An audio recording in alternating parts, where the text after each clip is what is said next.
თქვენ უყურებთ ანალიტიკას, მე ამ გადაცემის ავტორი ელენე კვანჭილაშვილი ვარ და დღეს ვიმსჯელებთ ახალ კანონ პროექტზე, რომლის დაჩქარებული წესით განხილვას და დამტკიცებას აპირებს ქართული ოცნება. ეს გრანტების შესახებ კანონში დაინიცირებული ცვლილებებია. საკმაოდ ბევრ ხმას მოგასმენინებთ დღეს ამ სტუდიიდან. ქართული ოცნების პარლამენტი დაჩქარებული წესით განიხილავს პარტიის მიერ ინიცირებულ გრანტების შესახებ კანონში ცვლილებებს. ამ ცვლილებების მიხედვით უცხოური გრანტის მიღებას მთავრობის ან მთავრობის მიერ განსაზღვრული უფლებამოსილი პირის თანხმობა დასჭირდება. აკრძალული გრანტის მიღება გამოიწვევს გრანტის მიმღების დაჯარიმებას ამ გრანტის ორმაგი ოდენობით. ასე სულ რამდენიმე მაქსიმუმ 40 სიტყვაშია შესაძლებელი თქვენთვის ამბის გაცნობა, რომელსაც მხოლოდ ერთი მიზანი აქვს: საბოლოოდ მოშალოს გაწონასწორებისა და კონტროლის სისტემა, ბოლომდე მიიტაცოს სახელმწიფო და დაამარცხოს დემოკრატია. გარკვეული გამონაკლისების მიუხედავად გასაჩუმებელთა წრე ფართოვდება. საერთაშორისო დონეზე ასე შეფასებული რეპრესიული კანონების პრაქტიკულად ყველა სამოქალაქო ჯგუფს ეხება, რომლებიც ხმის გარეშე რჩება ჩვენს ქვეყანაში და როგორც ცოტა ხანში მოისმენთ უკვე თქვენც, ვინც ჯერ კიდევ ხმამაღლა არ აკრიტიკებთ ქართულ ოცნებას, სახელმწიფოს მიტაცების გამო ვეღარ დარჩებით ამ ჯგუფებს მიღმა. წინა კვირას ანალიტიკას მაყურებელს უთხარით, რომ ისეთი განცდა გრჩებოდათ, თითქოს ფარა აძლიერებდა წნეხს მედიაზე, მაგრამ ამსუბუქებდა არასამთავრობო სექტორზე. გრანტების შესახებ კანონში დაინიცირებული ცვლილებების საფუძველზე ისევ ასე ხედავთ სურათს. დიახ, ვამბობდი, რომ რუსულ კანონთან შედარებით ფარას ქართული კანონი ბევრად უკეთეს ვარიანტად ჩანდა, თუმცა ტრიუკი გაათამაშეს. მაუწყებლობის შესახებ კანონის მედიისთვის გამკაცებით მრამაც სიტუაცია რუსულ კანონთან შედარებით მედიისთვის მნიშვნელოვნად დაამძიმა. ზუსტად იგივე გაიმეორეს არასამთავრობო სექტორთან მიმართებით. ეს ცვლილებები ქართული არასამთავრობო სექტორისთვის გრანტების მიღების პრაქტიკულად სრული პოლიტიკური ბლოკირება გაუგებარია. საერთოდ რაში დასჭირდათ ამერიკულ ფარას თარგმნა და დამტკიცება, რადგან სხვა კანონებში ცვლილებებით მათ მნიშვნელოვნად დაამძიმეს სიტუაცია არასამთავრობო სექტორისთვის. აქედან ჩანს, რომ ამერიკული ფარას გამოყენება ტრიუკია, ფარსია, ტყუილია. ქართულ საზოგადოებას კიდევ ერთხელ მოახვიეს თავს ტყვილი. სხვა კანონებში ცვლილებები იმდენად ცალსახაა, რომ ამერიკაშიც ვერავის დაარწმუნებენ, რომ მედიის თუ არასამთავრობო სექტორის მიმართულებით კანონმდებლობის ლიბერალიზაცია მოახდინეს. პირიქით. ამ ახალი ცვლილებებით სიტუაცია უარესდება ონლაინ მედიისთვისაც არა. ჩვენს წინა ინტერვიუში თქვენ ტელემედიაზე გააკეთეთ აქცენტი, რადგან ცვლილებები ფარას პარალელურად მხოლოდ მაუწყებლობის შესახებ კანონში იყო შეტანილი, მაგრამ ახლა მედიის შეზღუდვის ველიც ფართოვდება. ასე არ არის? დიახ, აბსოლუტურად მართალი ხართ. ჯერ დეტალურად ვერ მოვასწარი კანონ პროექტს გავცნობოდი, თუმცა რა განმარტებებიც თავად ქართული ოცნების წარმომადგენლებისგან გვესმის, საზოგადოებისგან რა რეაქციებსაც დავაკვირდი, სრულიად საკმარისია იმის გასაგებად, რომ ქართული NGO-ების მიერ ნებისმიერი უცხოური გრანტის მისაღებად ქართული ოცნება აპირებს პოლიტიკური დასტურის, როგორც აუცილებელი პირობის შემოტანას. ეს თავისუფალი სიტყვის წარმოუდგენელი შეზღუდვაა, ბლოკირება. ვიღაც პოლიტიკურმა პირმა, ბიუროკრატმა შესაძლოა ქართული ოცნების მაღალჩინოსანმა უნდა გადაწყვიტოს, რომელი გრანტი შეიძლება აითვისოს ქართულმა არასამთავრობო ორგანიზაციამ. ქართული ოცნება ამბობს, რომ კანონში ცვლილებები მიმართულია დონორებისკენ და არა NGO-ებისკენ, რადგან სწორედ დონორებმა უნდა მოითხოვონ გრანტების გაცემის უფლება და არა არასამთავრობო ორგანიზაციებმა. რამეს ცვლის ეს დაზუსტება? არა, სიტყვების ერთობლიობაა, რომელსაც რეალური შინაარსი საერთოდ არ აქვს. ნებისმიერი კონფიგურაციით გრანტის მიმღები უფრო ზარალდება ვიდრე გამცემი. რას ნიშნავს ეს ცვლილებები საქართველოს ერთი რიგითი მოქალაქისთვის? ეს იმ ინფორმაციის აკრძალვაა, რაც შეიძლება ადამიანებმა მიიღონ. სიტყვის და გამოხატვის თავისუფლება იზღუდება. ყველა სფერო შეეხება, რომელშიც NGO-ები გრანტების მეშვეობით იყვნენ აქტიურები. მაგალითად, ჯანდაცვის სფეროს თუ ქართული ოცნების მაღალჩინოსნები გადაწყვეტენ, რომ არ მოსწონთ დონორები ან გრანტის მიმღები NGO-ები. ამდენად მოსახლეობის ხელმისაწვდომობა ინფორმაციაზე დამოუკიდებელ სერვისებზე ეს საქართველოს მოსახლეობაზე ავტორიტარული ყულფის მოჭერის კიდევ ერთი ნაბიჯია. შესაძლოა საქართველოში ოპოზიციის წევრებს არ მოსწონდეთ ამის მოსმენა, მაგრამ მე ახლა თქვენ ამერიკიდან გერთვებით და აქაც მსგავსი პრობლემებია. საქართველო ამ კუთხით წინაა, რადგან უფრო დიდი ხანია ავტორიტარული კურსი აქვს არჩეული, თუმცა თავარი გასათვალისწინებელი მაინც ის არის, რომ თავისუფალი სივრცე სულ უფრო მეტად ვიწროვდება მთელ მსოფლიოში, ხოლო სახელისუფლებო მონოპოლია ინფორმაციის გაცემაზე იზრდება. ამდენად ჩვენ როგორც ადამიანებს, როგორც თავისუფალ მოქალაქეებს ბევრად მეტი ძალისხმევის გაწევა მოგვიწევს იმისთვის, რომ დავიცვათ ჩვენი უფლებები და თავისუფლებები. და ბოლოს, რაც თქვენ ახსენეთ, იმით დავასრულოთ, რაში სჭირდებოდა თვითონ ამერიკული ფარა, მხოლოდ იმისთვის, რომ ვიღაცისთვის აგენტის დარქმევის შესაძლებლობა ჰქონდეთ, თან ისე, რომ ამ ტერმინის ამერიკულ განმარტებას არც ითვალისწინებდნენ. წარმოდგენა არ მაქვს. კიდევ ერთხელ ვიტყვი, რომ ფარას კანონმდებლობით არც ერთი ორგანიზაცია, რომელიც მათ სამიზნეში ყავთ ამოღებული, საერთაშორისო გამჭვირვალობა საქართველოს აია ისფედი დარეგისტრირებას არ საჭიროებს, რადგან ისინი არ აკმაყოფილებენ კანონით გათვალისწინებული აგენტის სამართლებრივ განმარტებას. რჩება შტაბ-შტილება, რომ ამერიკული კანონი თარგმნეს სიტყვა-სიტყვით და მერე მიხვდნენ, რომ მათ მიზნებს საერთოდ არ ერგებოდა, რომ ეს არ არის სათანადოდ რეპრესიული ინსტრუმენტი ამ ორგანიზაციების წინააღმდეგ, რომლებსაც ვერ იტანენ. ხო და თქვენს, უიმე, შეცდომა დაუშვი. ეს კანონი არაფერში გვეხმარება, მოდი პირდაპირ ის გავაკეთოთ, რაც გვჭირდება.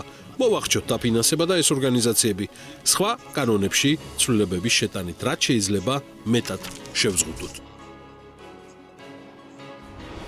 სანამ ჩემ სტუმრებთან გადავინაცვლებდე, მანამდე მინდა მოგასმენინოთ ოფიციალური განმარტებები გრანტების შესახებ კანონთან დაკავშირებით და ისიც, თუ როგორ გამოეხმაურა დაანონსებულ ცვლილებებს სამოქალაქო სექტორი.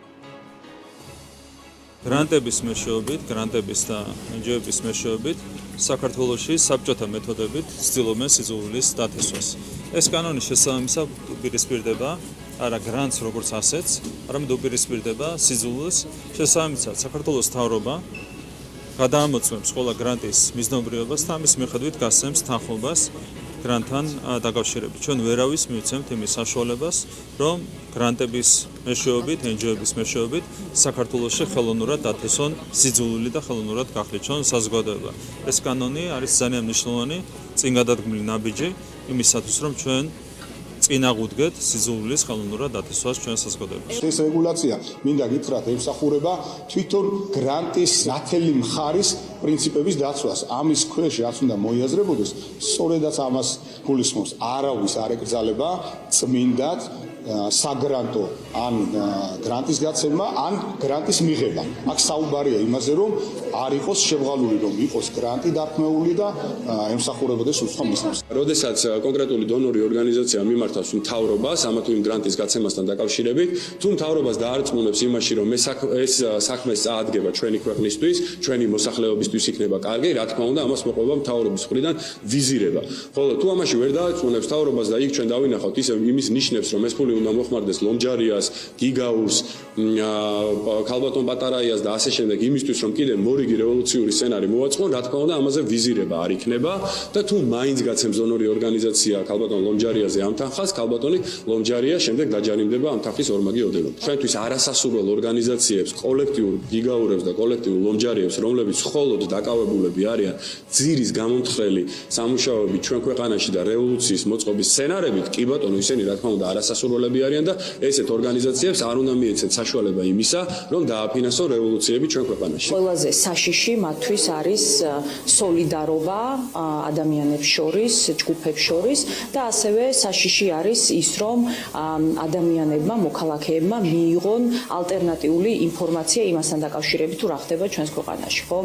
როგორ ირღვევა კანონები, როგორ არიან ჩართულები კონკრეტული ადამიანები კორუფციაში.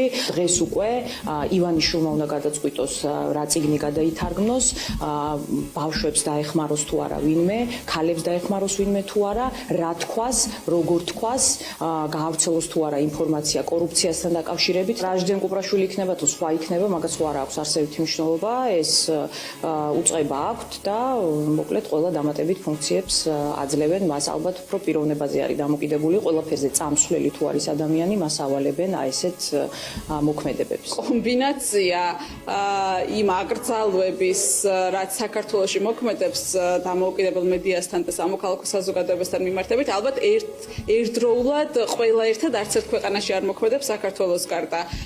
როგორც ჩანს, ქართულმა ოცნებამ აიღო ყველა დიქტატორული და ავტორიტარული რეჟიმებში მოქმედი კანონები და ყველა ერთად და ერთდროულად მიიღო საქართველოში. თულმა არასამთავრობო ორგანიზაციებმა ეს ძალიან დიდი ხანია დაამტკიცეს, რომ არ ვაპირებთ უბრალოდ ამ რუსული კანონებით ცხოვრებას, არ ვაპირებთ შეგუებას, არ ვაპირებთ დამორჩილებას. ჩვენი დაუმორჩილებლობა არის პასუხი ამ ყველაფერზე. ამიტომ თუ რამე სურთ გვითხრან აქა ვართ, იმიტომ რომ არც ამ ქვეყნის დატოვებას ვაპირებ და არც იმას რომ მათ ჩაუგდოთ ხელში და რუსის იმებს, ნამესნიკებს ჩვენი ქვეყნის თავისუფლება. ერთადერთი სადარდებელი სამწუხაროდ დარჩა ქართულოცნებას ის რომ ხელისუფლებაში რაც შეიძლება დიდხანს დარჩეს, ხო? ანუ ეს არის ასე ვთქვათ თავარი მიზანი, აუცილებლად უნდა გახსოვდეს ეს და არანაირად არ არის ის მიზნები, რასაც ისინი საუბრობენ, რომ აქ რაღაცა სურთ კეთილშობილური მიზნებით იმოქმედონ. 27 წელია ჟურნალისტი ვარ. არც მახსოვს არასდროს პერიოდი, როცა ასეთი მრავალმხრივი და გამანადგურებელი შეტევა ყოფილიყოს თავისუფალ მედიაზე, ფაქტობრივად შემოიტანეს კანონები, რომელიც ყველაზე თავისუფალ მედიებს ხურავენ.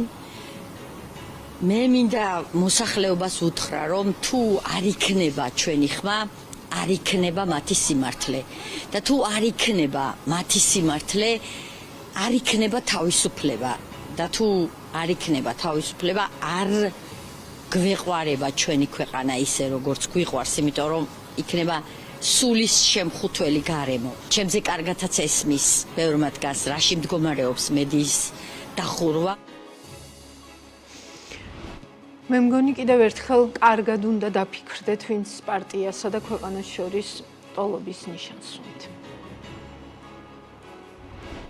ნათია კაციაშვილი, ლიკა ზაკაშვილი და კახა გოგოლაშვილი არიან ჩემთან ერთად, მოგესალმებით და ძალიან დიდი მადლობა თქვენი დროისთვის. აი საიდანაც გაჩერდა, ესე ვთქვათ, ჩვენი ეთერი, იქიდან მინდა რომ გავაგრძელო და პირველ რიგში მინდა სამივეს გკითხოთ, რა გავლენას მოახდენს ეს ყველაფერი რიგით ქართველზე, საქართველოს რიგით მოქალაქეზე. ნათია, დავიწყებ თქვენგან და წავყვები.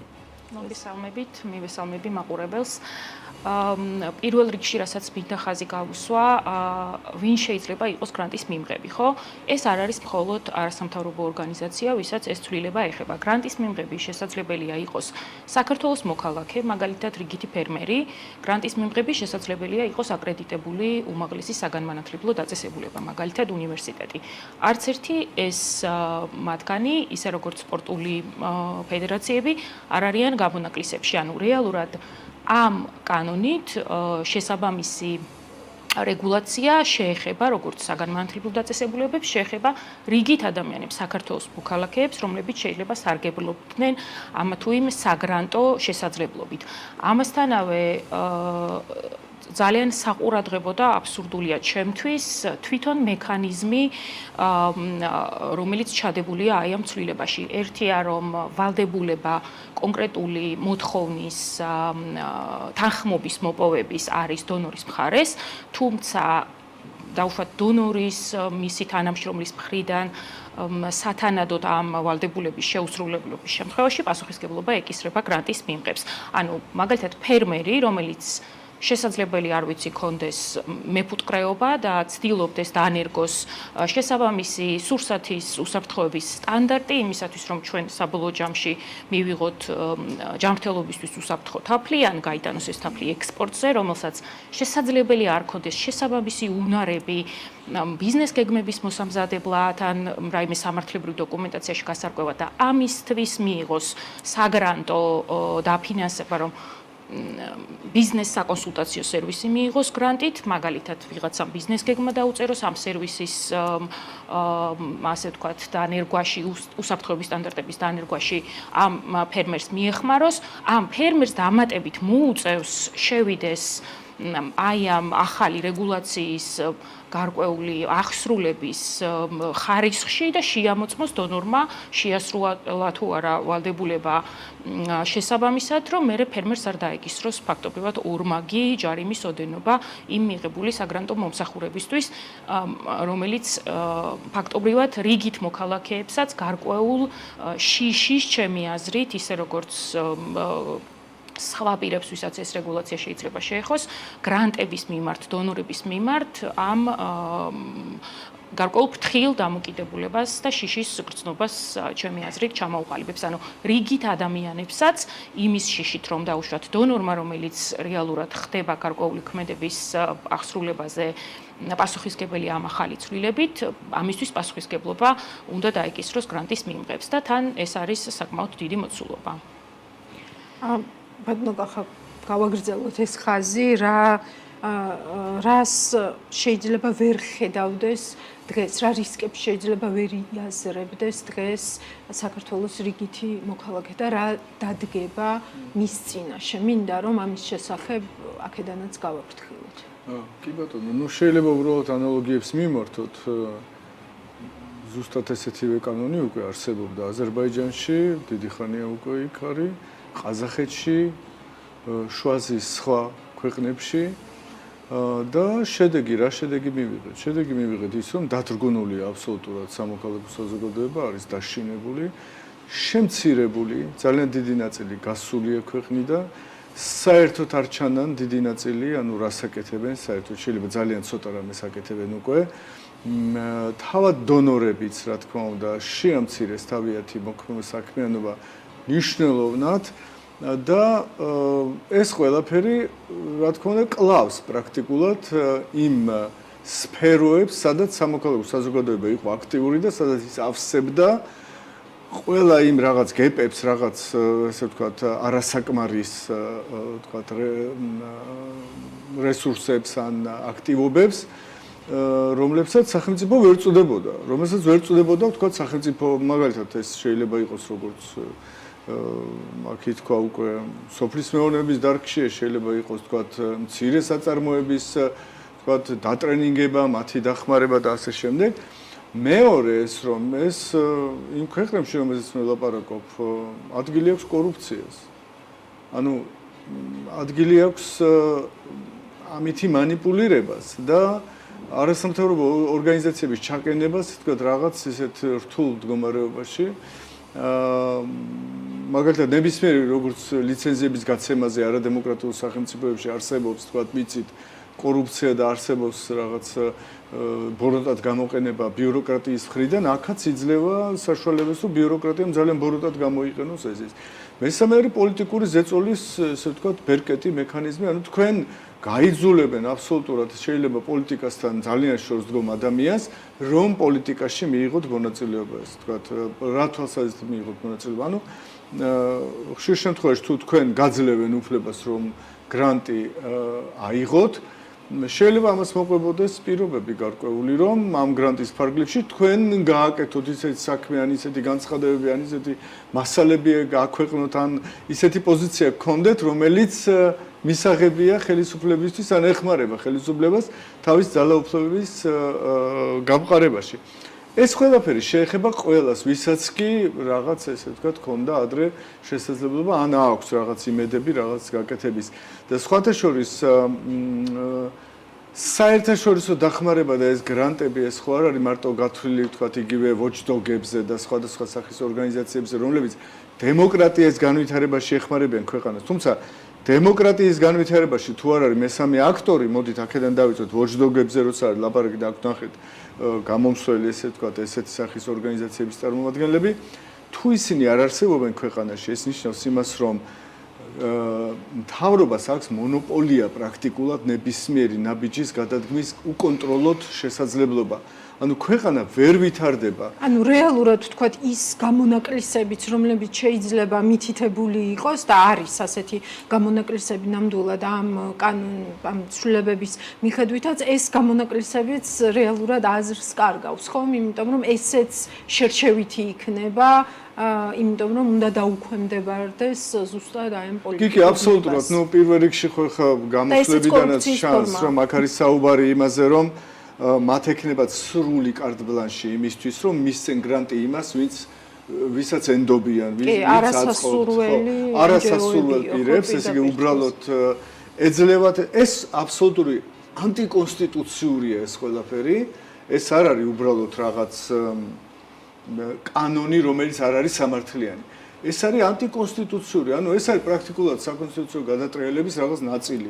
ისევე როგორც 78 მუხლის დარღვევა იყო, ვთქვათ, გამოცხადება, რომ ჩვენ ვაჩერებთო, ისევე როგორც ამ მუხლის დარღვევა არის ის, რომ ევროპის საბჭოში განაცხადეს, რომ ჩვენ ვაჩერებთო საპარლამენტო ასამბლეაში თანამშრომლობასო, ესეც 78 მუხლის სრული იგნორირება და დარღვევა არის და ბევრი სხვა მუხლი ირღვევა, მაგალითად იგივე სხვადასხვა სახის გამკაცრებით, კანონების, გადასახადების გაზრდით, რომელიც ზღუდავს შეკრების და გამოხატვის თავისუფლებას, ჯარიმები და ასე შემდეგ, რომელიც პრინციპში ამას ამცირებს და ამ შემთხვევაშიც მე კონსტიტუციის დარღვევას მიმაჩნია ის, რომ ესე ვთქვათ, ეძლევა სახელმწიფო უწყებებს აი ესეთი პრაქტიკულად ხელში იგდებს რაღაც ინსტრუმენტს, რომლითაც ის სელექციურად მართავს, ესე ვთქვათ, ამ სფეროსაც, რაც არის ვთქვათ საგრანტო ავტორიტარიზმის ყულფია, როგორც თეჯონასმა თქვა, ხო? კი ბატონო. ლიკა, ინფორმაციის პოლიტიკური ბლოკირება, ანუ ეს ხდება ეხლა ჩვენს თავს და თუ ეს მართლაც მოხდა რა მოსდის რიგით საქართველოს მოქალაქეს? იმ კითხვას უპასუხებ რა ონლაინ მედიების შემთხვევაში და ზოგადად მედიების შემთხვევაში როგორ მგონია რომ განვითარდება ვითარება მოკიდების გარეშე ვარ გასცემენ და ვიზირებას არ გაუკეთებენ იმ გრანტებს რომლითაც ფინანსდება საქართველოში დამოუკიდებელი და კრიტიკული მედია. ეს არის ძალიან ნათელი რეალობა, რომელიც რამდენიმე კვირაში უბრალოდ სახეზე გვექნება, იმიტომ რომ ქართული ოცნება უკვე ძალიან ბევრი წელია ონლაინ მედიების წინააღმდეგ სრულიად დისკრიმინაციულ მიზანმიმართულ კამპანიას აწარმოებს. ხო, აი მაგალითად, ჩემთვის ბოლო ორ თვეში შალვა პაპუაშვილის ეს მიზანმიმართული თარგეტირებული თავდასხმა პუბლიკაზე ხანდახან გაუგებარიც კი იყო ხოლმე და ახლა როცა ეს ნაბიჯები ცოტა უფრო ცხადი გახდა, უფრო დაალაგდა ჩემთვის სურათი და იხსნება, იმიტომ რომ მაგალითად ერთ-ერთი აქციის ანონსის გამო გვიწოდეს დანაშაულის წამხალისებლები და სრულიად გაოცებული ვიყავი რომ ჩვეულებრივი ჟურნალისტური საქმიანობის გამო რომელიც ეხება კონკრეტული ღონისძიების და ანონსებას, როგორ შეიძლება ეს გამხდარიყო მიზეზი ჩვენზე თავდასხმის. მაგრამ ახლა ჩანს, რომ უნდათ ეს წინსწრებად შექმნეს ეს თავად ასე ფიქრობენ, რომ შექმნეს უარყოფითი საზოგადოებრივი აზრი დამოუკიდებელ ონლაინ გამოცემებზე და ახლა როცა იტყვიან, რომ იცი რა არის პუბლიკისთვის, რომელიც არის დამოუკიდებელი მედია ორგანიზაცია, გრანტი არ დავადასტურეთ, იმიტომ რომ პუბლიკა ეწევა ანტისახელმწიფოებრივ ან კიდე რაიმე მსგავს იტყვიან, რა დაუშვით, ხო? აი ფაქტია, რომ ეს არის ჩვენი ხვალინდელი დღე და თავისუფალი და ხელისუფლებისგან უღებელი კრიტიკული აზრი ძალიან სერიოზული რისკის ქვეშ დადგება. და რაც მთავარია კიდე რაც მინდოდა მეთქვა. ხო, მარტო თქვენი პრიზმიდან რო არ გამოვიდეს ამაზე საუბარი, აი რატომ უნდა იღელოს ამ თემაზე, თქვათ, პუბლიკა თუ გრანტს ვერ მიიღებს, ამით რა საქართველოს რიგით მოქალაქეს?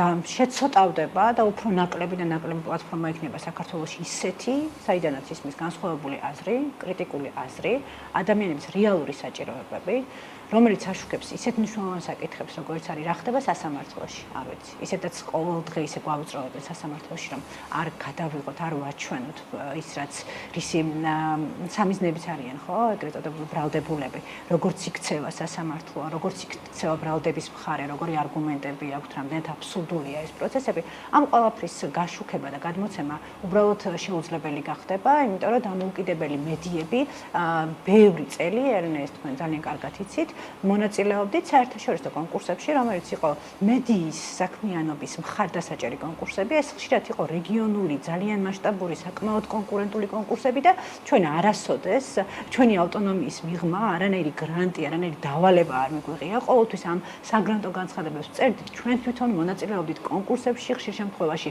წარუმატებელი იყო ეს მონაწილეობა ხშირად, წარმატებული იყო, რა თქმა უნდა, ჩვენი მიზნების, ჩვენი ამოცანების შესაბამისად ვარჩევდით, ვეძებდით მედიისთვის გამოცხადებულ კონკურსებს, მონაწილეობდით და ამ კონკურენციაში ან ვახერხებდით წარმატების მიღწევას, ან ვერ ვახერხებდით და მედიები ყოველთვის იღებდნენ მედიის საქმიანობის მხარდასაჭერ ინსტიტუციურ გრანტებს, რომელიც ეხება იმას, რომ გააშუქო ქვეყანაში მიმდინარე საზოგადოებრივი პოლიტიკური მოვლენები და ფაქტია, რომ ქართულ ოცნებას მათგან დამოუკიდებელი წყაროები, რომლებიც მიუკერძოებლად აშუქებენ ქვეყანაში მიმდინარე პროცესებს, უბრალოდ მათ ინტერესში აღარ შედის და ვფიქრობ, რომ რეალობაც ის იქნება, რომ შემდგომ როცა დაიწყებენ, ალბათ და ძალიან მალე დაიწყებენ, ხო? დონორი ორგანიზაციები თუ კი დაიწყებენ თანამშრომლობას მათთან ამ რაღაცა ახალი საკანონმდებლო ინიციატივის ლოგიკა ხო ეს არის, რომ დონორმა უნდა მიმართოს და უნდა სთხოვოს, რომ აი მომეცი უფლება გადავცე გრანტი კონკრეტულად პუბლიკას მაგალითად, ხო? და როცა იქნება ესეთი უარი, იქნება წინააღმდეგობები, ხა დონორები, რომლებიც დასავლური ღირებულებების და თანასწორობის და პოლიტიკის ჩაურევლობის პრინციპის არსი კარგად ესმის, თავად აღარ მოინდომონ უბრალოდ ასეთ სისტემას და ასეთ საკმაოდ გაუმჭვირვალე პოლიტიზირებულ და არასამართლიან გარემოში მუშაობა, იმიტომ რომ რაც ვახსენე რუსული კანონის შემთხვევაში ბევრი დონორი ითხოვდა რომ ეს არის დარეგისტრირდეთ, იმიტომ რომ კანონია და კანონის დამრღვევთან, ესე ვთქვათ, ჩვენ თანამშრომლობა. ჩემი აზრით ამოცანაც ეს არის ოცნებამ რომლის წიაღშიც ძალიან ბევრია ვინც დონორი ორგანიზაციებიდან წამოსულები არიან და ძალიან კარგად იციან დონორი ორგანიზაციების ღირებულებები, მუშაობის პრინციპები, კარგად იციან ეს საბოტაჟი როგორ მოაწყონ. იციან რომ ამ საბოტაჟი თუ კი გამოიყენებენ იმგვარ მუშაობის პრინციპებს, როგორსაც გვიანონსებენ, რომ კოლექტიური ლომჯარიები, დონორი ორგანიზაციები, ისედაც იმხელა კონკურენცია რეგიონში იმდენი მოსურნეა, რომ მიიღოს დამოუკიდებელი მედიისთვის გრანტი, განავითაროს თავის ქვეყანაში თავისუფალი სიტყვა, ხო? იგივე ჩვენს რეგიონში და არა მხოლოდ, ხო? რა დამოუნდებათ ასეთი ტიპის თანამშრომლობაზე წასვლა, რომ პოლიტიკური ნიშნით მიკერძოებულად გადაწყვიტოს რაჟდენ კუპრაშვილმა ვისთან წავიდეს საგრანტო მხარდაჭერა, ხო? რომლის მოპოვებაზეც ვიწვალე მე, პუბლიკა მოამზადა საგრანტო კონკურსი, შევიდა კონკურენციაში, ან მოიგო, ან ვერ მოიგო და მე რაჟდენ კუპრაშვილმა თუნდაც ქვეყნის ინტერესების შესაბამისად უნდა განსაზღვროს ეს ჩდება თუ არა მათ კონკრეტულ ინტერესში, უბრალოდ ქვეყნის ინტერესებს ეძახიან, თორე ამ შემთხვევაში ქართული ოცნების ინტერესში.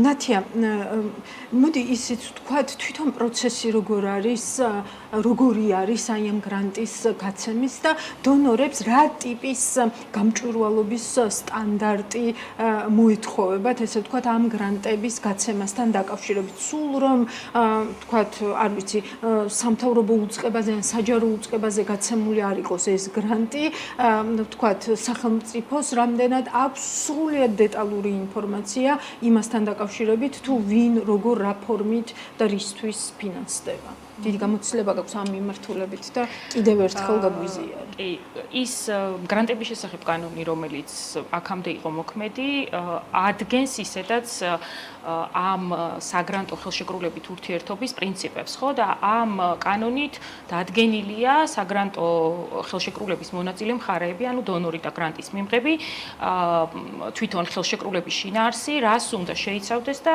რა თქმა უნდა, ყველა ხელშეკრულება უნდა შეიცავდეს გრანტის მიზანს, მიმართულებებს, რა თანხა იხარჯება, რა ვადაში იხარჯება და ასევე მოთხოვნებს, რომელსაც დონორი უყენებს გრანტის მიმღებს. ყველა ჩვენგანს არ ვიცი, შეიძლება გრანტის მიმღებებიც ყოფილვართ, შეიძლება გამცემებიც ყოფილვართ, ან უბრალოდ შეგვიმჩნევია საგრანტო განცხადება ჯობსჭიზე, გაგვიხსნია და გვინახავს, როგორც წესი ეს ყოველთვის არის ხოლმე კონკურსის გზით და როგორც წესი საკონკურსო განაცხადი, რომელიც მოითხოვს აპლიკანტების მხრიდან მოთხოვნის დაფიქსირებას, დეტალურ მოთხოვნებს შეიცავს. მათ შორის გამიხსნია და დამიხურავს კიდევ მათ შორის გვერდებს რომ ჩავყოლილვარ და მოთხოვნებს დეტალურები, რა უნდა რასაც უნდა აკმაყოფილებდეს განაცხადი და რაც უნდა შეასრულოს უკვე მე გრანტის მიმღებმა, მათ შორის ეს არის ხოლმე თვითონ საგრანტო პროექტის შეფასების კრიტერიუმების დეტალური აღწერაც, რა ფასდება, მათ შორის მაგალითად ორგანიზაციის წარსული გამოცდილება აქვს თუ არა ორგანიზაციას მსგავსი პროექტების განხორციელების უნარი და შესაძლებლობები. ახლა მე ხშირად მსმენია პრეტენზიები, რომ რაღაცა ერთი და იგივე ორგანიზაცია პირობითად იღებს გრანტებს, მაგრამ ყოველთვის ეს კონკურსის წესით ხდება და ის კრიტერიუმები, რომელიც მოთხოვნილია, თუ შესაძლებელია, რომ მხოლოდ ერთი ორგანიზაცია აკმაყოფილებდეს, ამ შემთხვევაში დონორი არის ხელფეხშეკრული, დაუშვათ, რომ სხვა ორგანიზაციას, რომელსაც შესაძლებელია არ ქონდეს მსგავსი პროექტების განხორციელების ან გამოცდილება ან შესაძლებლობები ან საკადრო რესურსი არ ყავდეს, გრანტი ვერ მისცეს. თუმცა დონორების ხო, საჯარო სექტორისგან ესე ვთქვათ ეს კრიტიკა ცოტა ღიმილის მომგვრელია, როდესაც არ ვიცი, სულ თითზე ჩამოსათვლელი არის კომპანიები, რომლებიც ტენდერებს იღებენ და ახსნა ზუსტად ეს არის ხოლმე, რომ ვთქვათ კვალიფიციური კომპანია არის, სულ არ ვიცი, მართლა ერთ ხელზე რომ ეტევა და აქედან გამომდინარე ხდება ეს ყველაფერი და აქ საუბარი არის არა დონორის ფულზე და სხვა ქვეყნის გადასახადის გადამხდელის ფულზე, არამედ საკუთარ ქვეყანაში გადასახადის გადამხდელის ფულზე. კი და ამავდროულად თვითონ პროცესიც მე მონაწილეობა მიმიღია ორივე პროცესში. გრანტი ორიც ყოფილვარ, ვერც მე მიღია გრანტი და უარიც მე მიღია და უშუალოდ და მესმის ყოველთვის არ ვარ მაგალითად კონკურენტული ყველა სიტუაციაში და ეს ბუნებრივია ხოლმე და ყოფილვარ გრანტის გამცემიც. გრანტის არ ვიცი მე მიღებაზე რთული არის გრანტის გაცემა თვითონ პროცედურა დონორების მხარეს. გარდა იმისა, რა მოთხოვნებსაც კანონი აწესებს, ყველა დონორთან ნახავთ დიდ სახელმძღვანელოს და შეიძლება ის იყოს ყველაზე დიდი სახელმძღვანელო დოკუმენტი, გრანტების ერთგვარი მენუალი, რომელიც დამატებით პროცედურების დიდ, ასე ვთქვათ, პაკეტს ავალდებულებს დონორს, რომ დაიცვას თითოეული გრანტის გაცემის დროს. ეს ხდება, რა თქმა უნდა, იმ საჯაროდ მოთხოვნების საჯაროა, იგივე კონკურენციის თუ ნებისმიერმა საჯარო პირმა შესაძლებელია რომ გრანტის გამოცხადების მომენტიდანვე ნახოს რა კონკრეტული მოთხოვნები აქვს ამა თუ იმ დონორს მიზნებით დაწყებული გრანტი ხო აპლიკანტების მიმართ წაყენებული მოთხოვნები დამთავრებული ეს თავიდანვე საჯაროა ხოლმე და შემდეგ კომიტეტების გზით როდესაც ხდება ერთგვარი გამარჯვებული აპლიკანტების შერჩევა აქაც თავისი ინტერესთა კონფლიქტის პრინციპების დაცვით დაწყებული უშუალოდ დონორის მხარეს კომისიაში ვერ იმონაწილეობს ადამიანი, ვისაც რაიმე ინტერესთა კონფლიქტი შეიძლება რომელიმე აპლიკანტთან კონდეს, 30 აპლიკანტიდან ერთთან რო კონდეს, დანარჩენებთან მიმართებაში შესაძლებელია რომ ვერ ჩაერთოს პროცესში, იმდენად რთული პროცედურები აქვს თვითონ დონორებს გრანტის გაცემის პროცესთან დაკავშირებით. დონორები შეყვებიან ქართულ ოცნებას აი ამ პროცედურებში თუ შესაძლოა პირდაპირ შეურაცხმყოფელად აღიქვან, ესე ვთქვათ, კანონში ამ ტიპის ცვლილება, რომელიც პრაქტიკულად ეჭვს გულისხმობს, როგორც ქართულმა ოცნებამ დააზუსტა პირველ რიგში სწორედ დონორის მისამართით, ესე ვთქვათ, რამდენად სწორად არჩევს ის ქვეყნისთვის საჭირო, ესე ვთქვათ, პროექტებს. ნუ ამ შემთხვევაში ლიკას მოსაზრებას ვიზიარებ, დონორისთვის ეს არის პროცედურა კანონით დადგენილი, რომელიც დაცვის ვალდებულებაც აქვს. ამავდროულად აქ შემოდის დონორის მხრიდან ამ პროცედურის დაუცველობის შემთხვევაში ინფორმაციის მოთხოვნის ვალდებულება თუ უფლებამოსილება კონკურენციის ანტიკორუფციული ბიუროს მხარეს ფაქტობრივად შეუძლია მოითხოვოს ყველანაირი ტიპის ინფორმაცია გარდა სახელმწიფო საიდუმლოების. ანუ პერსონალური, ნებისმიერი სახის პერსონალური მონაცემები და საიდუმლოების შემცველი ინფორმაცია შეუძლია მოითხოვოს იმისათვის, რომ მან ეს რეგულაცია აღასრულოს და აი ეს ხრიკი, რაც არის ფაქტობრივად დონორის მხრიდან ამ ვალდებულების შეუსრულებლობის შემთხვევაში ამას დაერქმევა აკრძალული გრანტი და ზარალდება გრანტის მიღები ფაქტობრივად და თან გრანტის ორმაგი ოდენობით. ამდენად დონორი იმ შემთხვევაში თუ არ დაიცავს ამ პროცედურას, საფრთხეში აგდებს გრანტის მიღებს, რასაც პასუხისმგებლიანი დონორები, რა თქმა უნდა, არ გააკეთებენ და რჩებათ ერთი გზა, რომ ან დატოვონ ქვეყანა და შეწყვიტონ ეს საქმიანობა, ან დათანხმდნენ ამ პროცედურას, რაც იმ შედეგებს იწვევს, რაზეც უკვე სტუმრებმა ისაუბრეს. კი, ბატონო კახა, მინდა რომ აი ცოტა დიდ კონტექსტში შევხედოთ ევროპის საბჭო ახსენეთ, თქვენ ხვალ ველოდებით ჩვენ პასეს ანგარიშს, ხო, 10 აპრილი ითქვა. რეალური არის რისკი, რომ შეიძლება ევროსაბჭოს გოლგის გარეშე დარჩეს საქართველო? და რას ნიშნავს ეს და ყველაფერთან ერთად, ანუ აი თედ ჯონასის, ესე ვთქვათ, ხაზი იყო ერთ-ერთი ის, რომ ჩვენ რიგით მოქალაქეებს მოგვიწევს გაცილებით უფრო მეტი ძალისხმევის დახარჯვა იმისთვის, რომ დავიცვათ ჩვენი უფლებები და თავისუფლებები. კი, ისევ ანალოგიებით თუ იმიშელებთ, აი აზერბაიჯანს მაგალითად წელიწად ნახევარი უკვე შეწყვეტილი აქვს მისი დელეგაციის ცნობა. ასე ვთქვათ, ეს კრედენშალები ეგრეთ წოდებული არ არის აღიარებული. აღიარება მათი დელეგაციისა, ასევე გაგრძელდება საქართველოს დელეგაციის არაღიარება. არ მგონია რომ წავიდეს უფრო წინ და მაგალითად ხმის უფლება ჩამოგვართან ამ ეტაპზე. იგივე ევროპის საბჭოში, მაგალითად იქ ორი სხვა ძირითადი ინსტიტუტია, ერთი არის პასე, ანუ საპარლამენტო ასამბლეა და მეორე თვითონ და საბჭო მინისტრთა, რომელიც არის მინისტრთა საბჭო, ხო? რეალურად ასე რომ ეს ყველაფერი ალბათ წინ არის, იმიტომ რომ როგორც ჩანს ქართულ ოცნებას აქვს შორსმომავალი გეგმები ავტორიტარიზაციის, შემდგომ დიქტატურის და ასე შემდეგ. შეიძლება აღმოჩნდეს ისე რომ ჩვენ დავკარგოთ ჯერ ხმის უფლება და შემდეგ მოხდეს კიდე საერთოდ გარიცხვის შესახებ წინადების დაწესება თუ განვითარდა დრამატულად, რა თქმა უნდა, ეს ყველაფერი მოვლენები, ის გეზი რომელიც აღებულია თუ გაგრძელდა. ძალიან სარისკოა ეს ყველაფერი, რა თქმა უნდა, და იმ შემთხვევაში თუ პროაქტიულად ვთქვათ, ევროსაბჭოს დატოვების შესაძლებლობას განიხილავთ? აი, როგორც აკეთებდნენ, რომ ყველაფერი დასწრებაზე ჯერჯერობით არ ამგონია ამ ეტაპზე, იმიტომ რომ მაგალითად მე უყურებ ხა ავტორიტარულ ქვეყნებს, ვთქვათ, მაგალითად ცენტრალური აზიის ქვეყნებსაც კი აქვთ ხანდახან ისეთი მოთხოვნა, რომ გაწევრიანდნენ ევროპის საბჭოს. მაგალითად ყაზახეთი ამბობს, რომ მე მაქვს ეს თქვა ტერიტორიის ნაწილი ევროპის საბჭოში და ამიტომ შეიძლება და გაწევრიანება და ეუთოს წევრი არის, ხო? ხო და საერთოდ შუა აზიის ქვეყნები არიან. ანუ ევროპის საბჭოს წევრობა მთლიანად იმხელა რაღაც პრესტიჟია და კოლგაა, რომ აქედან გამოსვლა უკვე და ამის დატოვება არის აბსოლუტურად გამანგრეველი, ვთქვათ, იგივე ქართული ოცნების რაღაც პოზიციებისთვის, საერთაშორისო პოზიციებისთვის. ეს უკვე ძალიან დიდი დარტყმა იქნება. ამიტომ ალბათ მათ არ უნდა, მათ უნდათ რომ ვთქვათ, ესე გარყვნან ევროპის საბჭო. ანუ პირიქით დარჩენ იქ ისეთი, რაც შეიძლება მეტი ისეთი წევრები, რომლებიც დემოკრატიის განვითარებას ხელს არ უწყობენ, რომლებიც ქმნიან რაღაცა ესეთი სიტუაცია, სადაც გარდა დემოკრატიულს არსებობს ავტორიტარული ქვეყნებიც და ისინი ერთად თანამშრომლობენ, მაგალითად ეხლა ორბანს სულ არ უნდა რომ უნგრეთმა დატოვოს ევროკავშირი, ხო? იმიტომ ევროკავშირი არის ძალიან მაღალი დონის დოზით, ვთქვათ, დემოკრატიული კავშირი. მიუხედავად ამისა, ამ ავტორიტარულ ლიდერს და ამ ავტორიტარულ სახელმწიფოს არ უნდა რომ დატოვოს ევროკავშირი, უნდათ პირიქით რომ ევროკავშირი შეცვალონ. ანუ მათ უფრო შორს ამ ავტორიტარებს აქვთ უფრო შორსმიმავალი მიზნები. მათ უნდათ რომ პრაქტიკულად გარყვნან ამ კონტექსტში ევროპის საბჭოც და მისი დემოკრატიულობის ხარისხი დაწიონ დაბლა. თუმცა ამას წინააღმდეგობას უწევენ და უწევენ აი ესეთი მექანიზმებით, რომელშიც ჩვენ ვართ.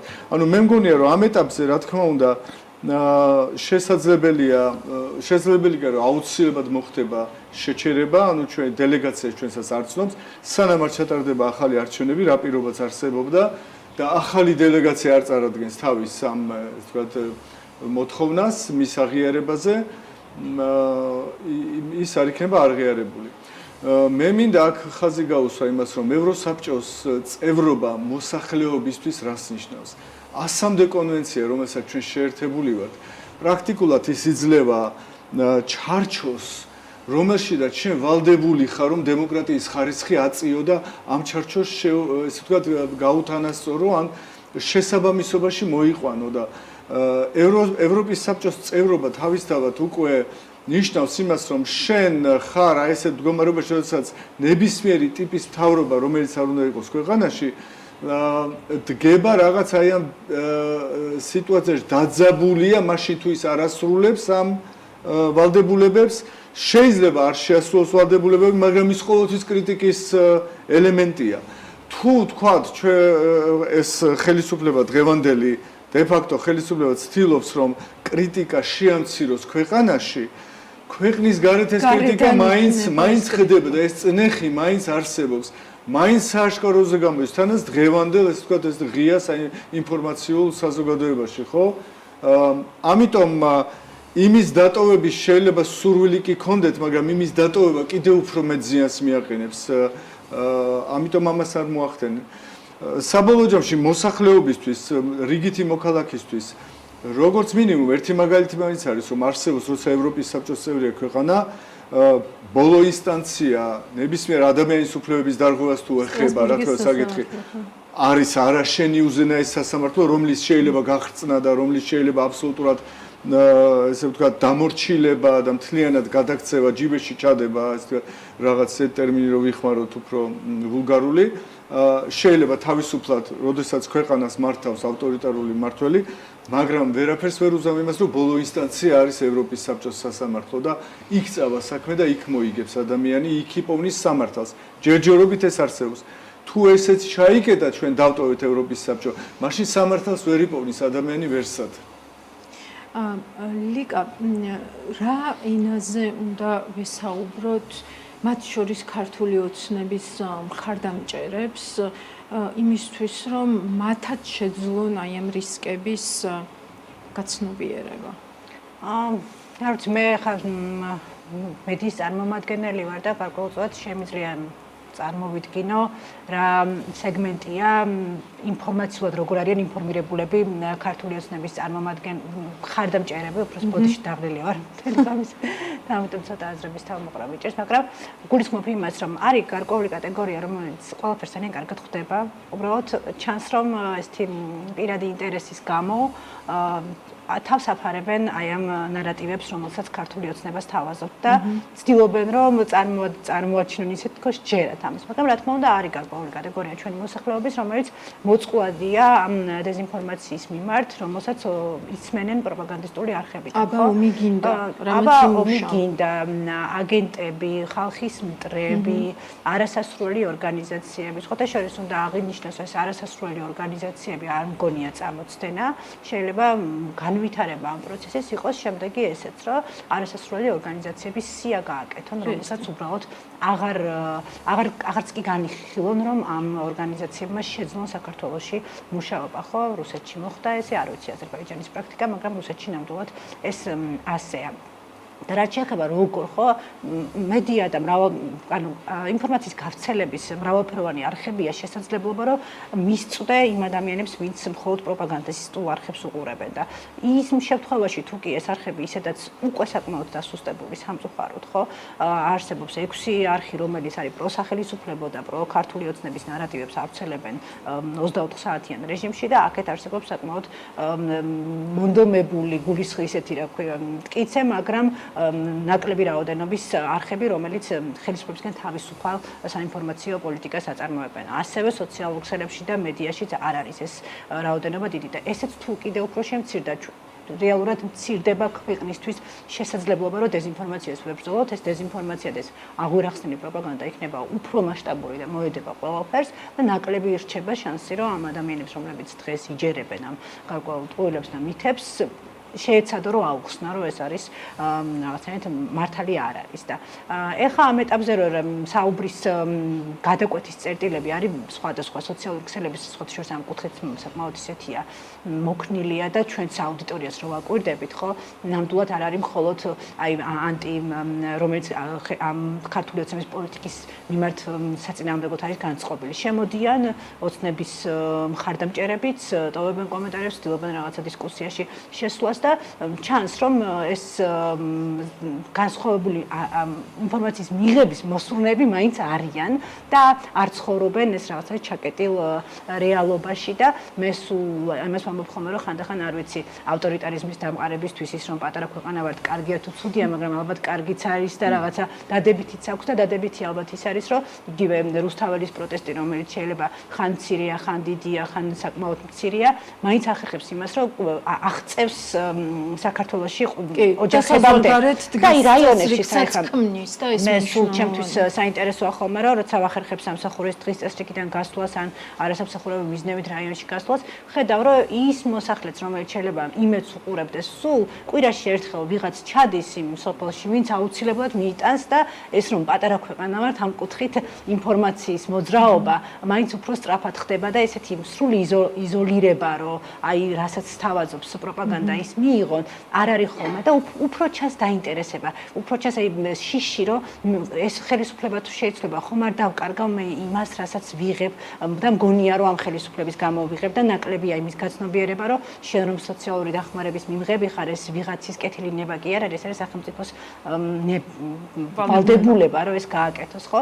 იქ სხვადასხვანაირი შფოთვებია, მათ შორის ომის ნარატივი, ყველაზე ისეთია და არ ვიცი, რომ შევაჯამო თქვენ კითხვაზე ჩემი პასუხი, ადამიანებთან რომლებიც უსმენენ დეზინფორმაციას, მათთან მუშაობის ყველაზე კარგი გზა არის ძლიერი არხები, რომელიც საუბრობს სიმართლეზე და ცდილობს ფაქტებზე დაფუძნებული გაშუქებით მიაწოდოს ადამიანებს რეალური ინფორმაცია და არ ვიცი, ეს არის, მაგრამ ამ კუთხით გვაქვს საკმაოდ ცუდი რეგრესი და სამწუხარო იქნება თუ ეს ყველაფერი იმპლემენტაცია მოხდა, რაც აქვს დაგეგმილი, შემდგომ უკვე ალბათ უფრო გაჭირდება და გაიზრდება ზოგადად იმ რაოდენობა მოსახლეობის, რომელიც ვერ მოისმენს რეალურ ამბებს.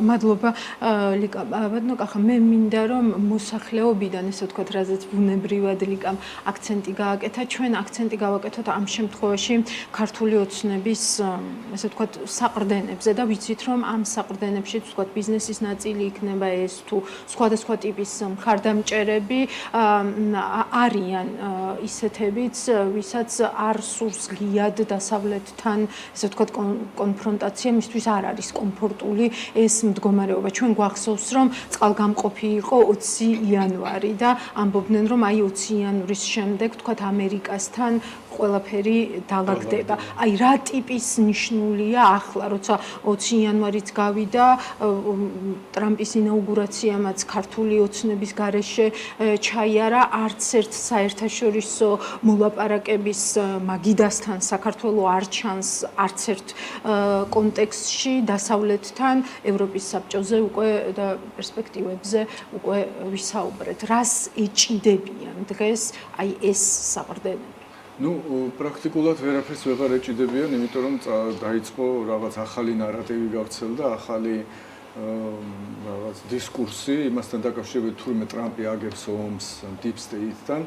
ერთი ეს რაღაც პრიმიტივისტული, აი ესეთი ნარატივები, რა თქმა უნდა, ცოტა გამაღიზიანებელია, მაგრამ ისინი ამით ცდილობენ რაღაცნაირი მესიჯი, ძალიან პირდაპირ და ხისტი მესიჯები მიიტანონ რაღაც მოსახლეობის მნიშვნელოვან ფენებში, ხო? და ფაქტია, რომ უკვე ხედავენ, რომ შეუძლებელია ავტორიტარიზმისკენ მიმავალ ქვეყანას ესეთი ტემპებით და კითხვა ძალიან სწორად, რომ მე მგონი ლომჯარიამ, ქალბატონო ლომჯარიამ თქვა ნინომ ის, რომ პრაქტიკულად ყველა სხვა ავტორიტარულ ქვეყნებს თუ რაღაც ერთი ინსტრუმენტი აქვთ, მაგალითად ყაზახეთში არის ეს გრანტების კანონი, მაგრამ იქ არ არის ეს კონსოლიდირებული, ხო? ყველაფერი ერთად აიღეს. ანუ ყველაზე დიდი ტემპებით მიდიან იქითკენ, რასაც ქვია დიქტატურა, ხო? რომ უბრალოდ ამერიკის ადმინისტრაციას რაც არ უნდა ავტორიტარული მათ ჰქონდეთ გამოვლინებები და ტრამპი არის თავისი ბუნებით ავტორიტარული ლიდერი, მაგრამ ამერიკის აი ამ ხელა ინსტიტუციურ სისტემაში არსებობს იმხელა დამბალანსებელი, ესე ვთქვათ, ელემენტები, როგორიც არის, ვთქვათ, იგივე კონგრესი, სენატი, ხო? სასამართლო თავის ყველა, ვთქვათ, დონით, საზოგადოება მთლიანად, ამერიკული საზოგადოება, მედია, რომელიც არის აბსოლუტურად თავისუფალი, ხო? თუმცა შეიძლება შევატყოთ ტენდენციურობა გარკვეულ მედია საშუალებებს, მაგრამ ის მაინც თავისუფალი არის. აი ამ სიტუაციაში რომ უბრალოდ პირადი სიმპათიების გამო რომც მოწონდეს თქვა ტრამპს ივანიშვილი თავისი თქვა დაახლოებით ერთნაირი ავტორიტარული მისწრაფებებით და ბიზნესისადმი სიყვარულით და ასე შემდეგ რომ ამის გამო მან საფრთხისთვის დააყენოს მაგალითად რესპუბლიკური პარტიის მხარდაჭერა მის მიმართ. იმიტომ რომ აქ ხომ იგივე მარტო ტრამპზე არ არის საუბარი, აქ ვენსის განცხადებაც იყო, ხო? თეთრი სახლის თქვათ განმარტება იყო საქართველოსთან მიმართებაში. მეგობარი აქტს აქვს ოპერატიული მხარდაჭერა და ასე შემდეგ. ის მხარდაჭერა, რომელიც თქვათ საქართველოში საქართველოს ხალხის მიმართ გააჩნია შეერთებული შტატების კონგრესს, ორივე პალატას თუ გნებავთ, ხო? ის მხარდაჭერა საკმარისია იმისთვის, რომ არ გადაიხაროს თქვა თეთრი სახლის პოლიტიკა თავისი ძირითადი კურსიდან და მისი კურსი საქართველოსთან მიმართებაში და ეს ქვეყნებთან მიმართებაში არის რა თქმა უნდა დემოკრატიის მხარდაჭერა. არავის ინტერესებში არ შედის შეერთებული შტატებში, მათ შორის არც ტრამპის და არც პრეზიდენტის და არც ადმინისტრაციის, რომ მათ დასდონ ბრალი არადემოკრატიული რეჟიმების მხარდაჭერაში, თანაც ყოველგვარი ინტერესის გარეშე. თუ თქვათ რუსეთთან მიმართებაში მას გამართლება აქვს, თურმე ჭირდება რუსეთი რაღაც ეკონომიკური ჩინეთთან დასაბალანსება და ასე შემდეგ, რა გამართლება იქნება საქართველოში ავტორიტარიზმის ან დიქტატურის მხარდაჭერას? ეს გაუგებარია აბსოლუტურად, ხო? ძალიან მოკლედ დრო პრაქტიკულად არ გვაქვს შეგაჯამებინებ და დავასრულოთ. რა გინდა რომ დღეს შენ მთავარი გზავნილი იყოს, ესე ვთქვათ, ამ გადაცემიდან? ჩემი მთავარი გზავნილი იქნება მოქალაქეების მიმართ, რომლებიც ამ მსგავს ცვლილებებს, ისე როგორც შესაძლებელია ხელისუფლებასთან დაახლოებული ბიზნესები, უყურებენ როგორც არ ვიცი, სხვისი ჭირი, ღობეს ჭხირი და რაღაცა მხოლოდ დამოუკიდებელი მედიების, მხოლოდ არასამთავრობო ორგანიზაციების პრობლემა, რადგან აქცენტირებულად ამ ცვლილებების ინიცირების დროს პროპაგანდისტული არხებით ამის გაჟღერება ისე ხდება, თითქოს არც ვიღაც არასასურველი რამდენიმე NGO-ს შეეხება ეს რეალურად შეეხება საქართველოს მოსახლეობის ფართო სპექტრს, ძალადობის მსხვერპლ ქალებს, რომლებიც შეიძლება ყოფილიყვნენ გრანტიორები და ვეღარ იქნებიან, იმიტომ რომ კონკრეტული დონორები გავლენ ქვეყნიდან. ეს შეეხება სტუდენტებს, შეეხება ფერმერებს, რიგით მოქალაქეებს, ბიზნესებს, ბიზნეს ასოციაციებს, ნაბიჯ და ესეთი კომპლექსური რეპრესიული მეთოდები შეუძლებელია რომ არ მივიდეს ამ რიგით ადამიანამდე და ბოლო ასე ვთქვათ კვლევებით, მათ შორის ბიზნესის განწყობების კვლევებით, ჩვენ უკვე ვხედავთ რომ ბიზნესის მოლოდინები და განწყობები არის ძალიან ნეგატიური და დაახლოებით იმ ნიშნულზეა, რა ნიშნულზეც იყო კოვიდის დროს. ასე რომ მათ შორის ხელისუფლებასთან დაახლოებულ დიდ ბიზნესებზეც არის საუბარი, ასე რომ მე ვფიქრობ, რომ ისე როგორც რიგითი მოქალაქეები, მათ შორის ბიზნესებიც იაზრებენ ამ დიქტატურის კონსოლიდაციის თუ დამყარების ფასს და რაც უფრო სწრაფად იმოქმედებს თითოეული ადამიანი ამის წინააღმდეგ, რომ რაღაცნაირად მოვახერხოთ გაერთიანება და უფრო დამძიმება, ხო, ამ რეალურად რაღაცნაირად აღკვეთოთ გავითარება ამისი, ყველასთვის იქნება უკეთესი. კახა გოგოლაშვილი, ლიკა ზაკაშვილი და ნათია კაციაშვილი იყვნენ ჩემთან ერთად. მადლობა მათ, მადლობა თქვენ რომ გიყურებთ, შევხვდებით ერთმანეთს უკვე პარასკევს დილიდან დროებით.